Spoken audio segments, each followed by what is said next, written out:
On Mother's Day, I brought my mom to one of my own hotels for a quiet vacation. We had barely sat down on a leather couch in the lobby when a young man in a supervisor-in-training badge stormed over, grabbed at our arms, and yanked us to our feet. "This seating area is for guests applying for VIP membership," he snapped. "If you're broke tourists, go sit in some cheap motel. Don't freeload off our air conditioning." My expression cooled at once. I was about to identify myself when he slapped a printed bill onto the counter and demanded, "And pay the $1,500 meal charge." I stared at him. "We just walked in.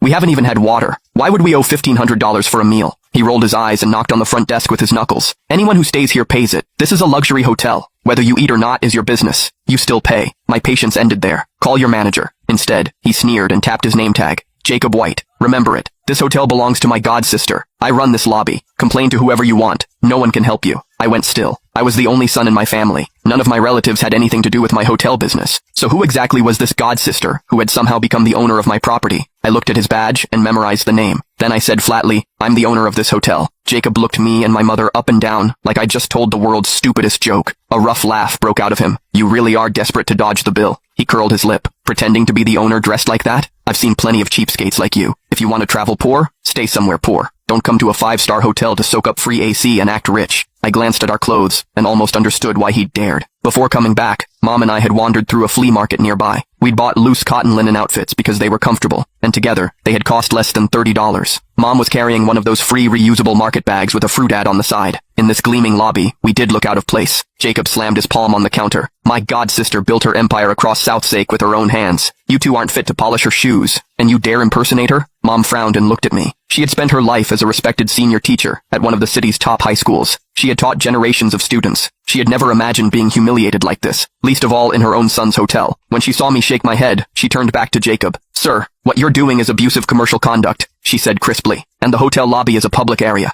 You have no right to expel guests, much less insult them." Jacob choked on his own arrogance for a second. His face turned red. Then he snatched up a walkie-talkie. "Security.